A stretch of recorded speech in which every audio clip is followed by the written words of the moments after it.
Hi guys, ஏன் செடிகள் ஏன் இப்படி க்ரோத்தாக வளருது அப்படின்னா நான் கொடுக்குற ஒரு உரம் தான். வாங்க அந்த உரத்தை உங்களுக்கு இப்போ சொல்கிறேன். ஃபஸ்ட்டு உங்கள் வீட்டில் இந்த மாதிரி முட்டை ஓடுகளை கலெக்ட் பண்ணி வச்சுக்கோங்க.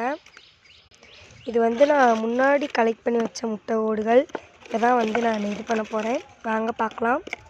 இப்போ இதுக்குள்ளே ரொம்ப டஸ்ட்டாக இருக்குது. ஏன்னா நான் முன்னாடி இது போட்டு வச்சுருந்தேன். இப்போ ரொம்ப டஸ்ட்டாக இருக்கனால இந்த முட்டை ஓடுலாம் எடுத்துட்டு நீங்கள் மிக்சியில் கூட இதை அரைச்சிக்கலாம். நான் இதில் தான் அரைக்க போகிறேன். நீங்கள் கல்லை வச்சு கூட அரைச்சிக்கலாம். இந்த மாதிரி நான் வெளியில் போட்டுக்கிறேன். பாதி முட்டை ஓடு உடஞ்சிருச்சு. நான் இப்போ தான் இது பண்ணுறேன். முட்டையோட வெளியில் வச்சுட்டு அந்த டஸ்ட்டை கொட்டியாச்சு. வேஸ்ட்டான டப்பா எடுத்துக்கோங்க, ஏன்னா முட்டை வாடை அடிக்கும். இப்போ மறுபடியும் அந்த முட்டையை கலெக்ட் பண்ணோம்ல, அது உள்ளே போட்டுக்கிறேன். உள்ளே போட்டதுக்கப்புறம் நம்ம நல்லா இதை அரைச்சிக்கிறணும். நீங்கள் மிக்சியில் கூட போட்டு அரைச்சிக்கோங்க. ஆனால் நான் இந்த தடவை கையாலேயே அரைக்கிறேன். நீங்கள் கல்லில் கூட ஏதாச்சும் ஒரு பாக்ஸில் போட்டு நீங்கள் கல்லில் கூட அடிக்கலாம். மிக்சியில் போட்டால் நல்ல ஸ்மூத்தாக வரும். நான் இதில் தான் போட்டு அரைக்கிறேன். அதனால் கொஞ்சம் ரஃப்பாக தான் வரும். நான் ஒரு 20 முட்டை ஓடு எடுத்திருந்தேன். அந்த 20 முட்டை ஓடுலேயும் எனக்கு இவ்வளோ தான் வந்துருந்துச்சு.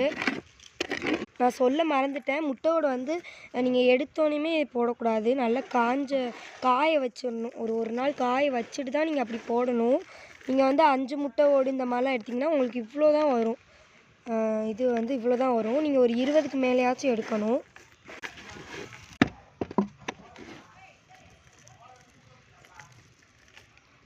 எனக்கு இதே போதும். ஏன்னா நான் மிக்சியில் அரைச்சேன்னு நல்ல நைஸாக வரும்.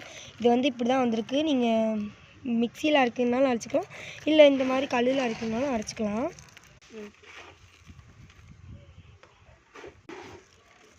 அப்புறம் இதை நீங்கள் தண்ணியிலையும் மிக்ஸ் பண்ணி கொடுத்துக்கலாம். நான் அப்படியே மண்ணோட கலந்து அப்படியே செடிகளுக்கு கொடுக்க போகிறேன். இல்லாட்டி நீங்கள் இப்படியும் போட்டுக்கலாம். ஏன் நீங்கள் வெறும் முட்டையோட மட்டும் போடுவீங்க? அந்த மாதிரி போட்டால் சீக்கிரம் மக்காது. இந்த மாதிரி குட்டி குட்டியாக போட்டால் சீக்கிரம் மக்கிரும்.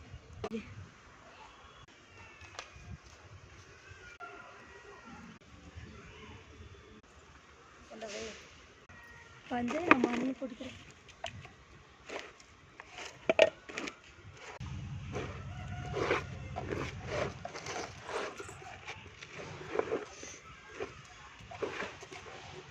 நான் பிச்சிப்பூ செடிக்கு தான் போட போகிறேன். ஏன்னா இதுதான் ரொம்ப க்ரோத் இல்லாமல் இருக்குது. அதனால் நான் பிச்சிப்பூ செடிக்கு போட்டுக்கிறேன். நீங்கள் போட்டோன்னே இந்த வீடியோ பிடிச்சிருந்தா லைக் பண்ணி சப்ஸ்கிரைப் பண்ணுங்கள். Bye guys. இந்த மாதிரி நிறையா வீடியோ நம்ம சேனலில் இருக்குது, மறக்காமல் பாருங்கள்.